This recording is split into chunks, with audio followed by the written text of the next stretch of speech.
I just turned this barn into a spooky haunted house. But little did I know, this would be the hardest balloon build yet.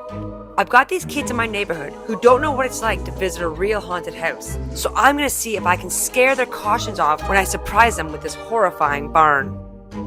For this build, I'm gonna make 5 balloon sculptures starting with the biggest tree I've ever made. To start, I used my air pump to blow a beige, brown, and black balloon, which I tied into a quad. Then, using a stand I bought on Amazon, I twisted the balloons into place. I made sure to blow them up slightly different sizes so that the trunk would have a unique organic shape. When it started getting tall, I extended the pole on my stand and moved it off to the ground. This tree is going to go all the way from the floor to the ceiling. Pro tip for anyone doing balloons, always carry a stepladder because you never know when you're going to need to get high.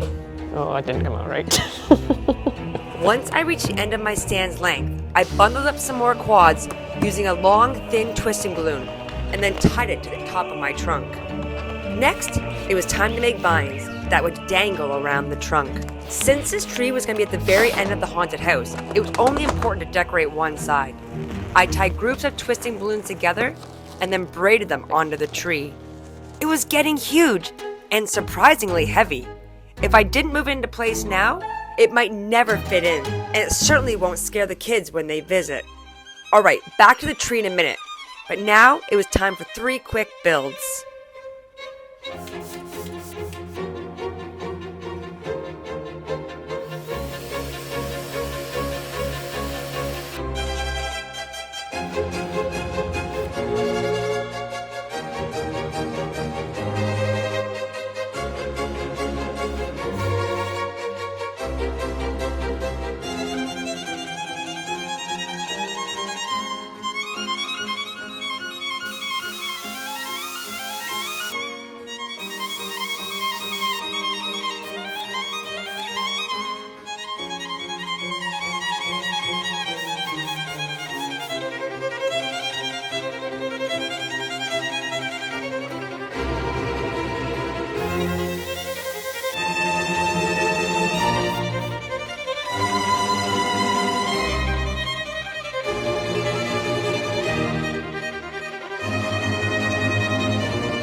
Back at the tree, I used the same twisting balloon technique as the vine to make branches.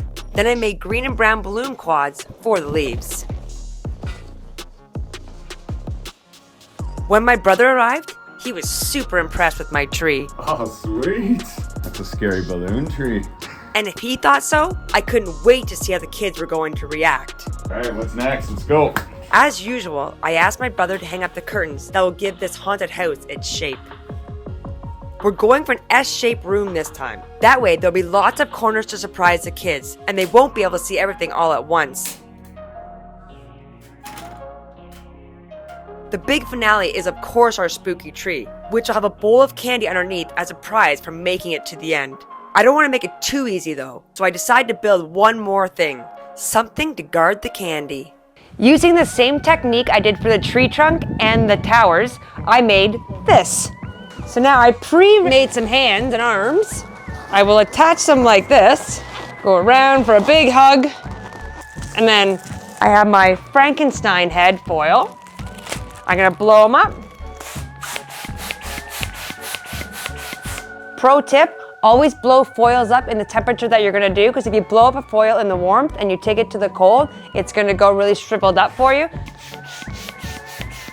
Take my twisting balloon.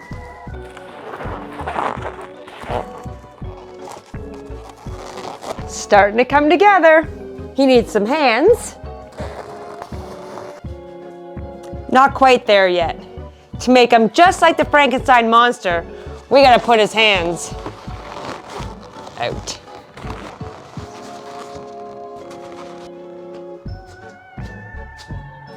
And what's a villain without a friend? Frankenstein?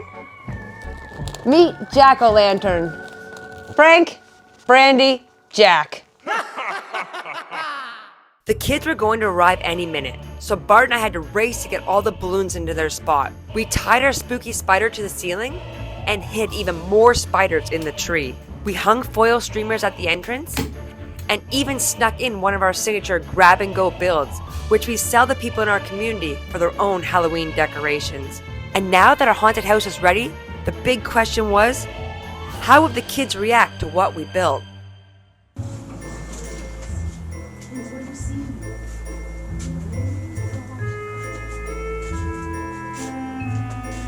There's a spider one. Did you see that? Can we watch out?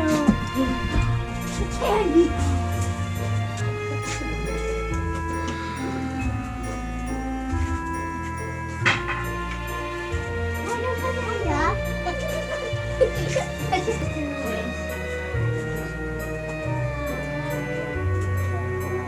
Did you see it all?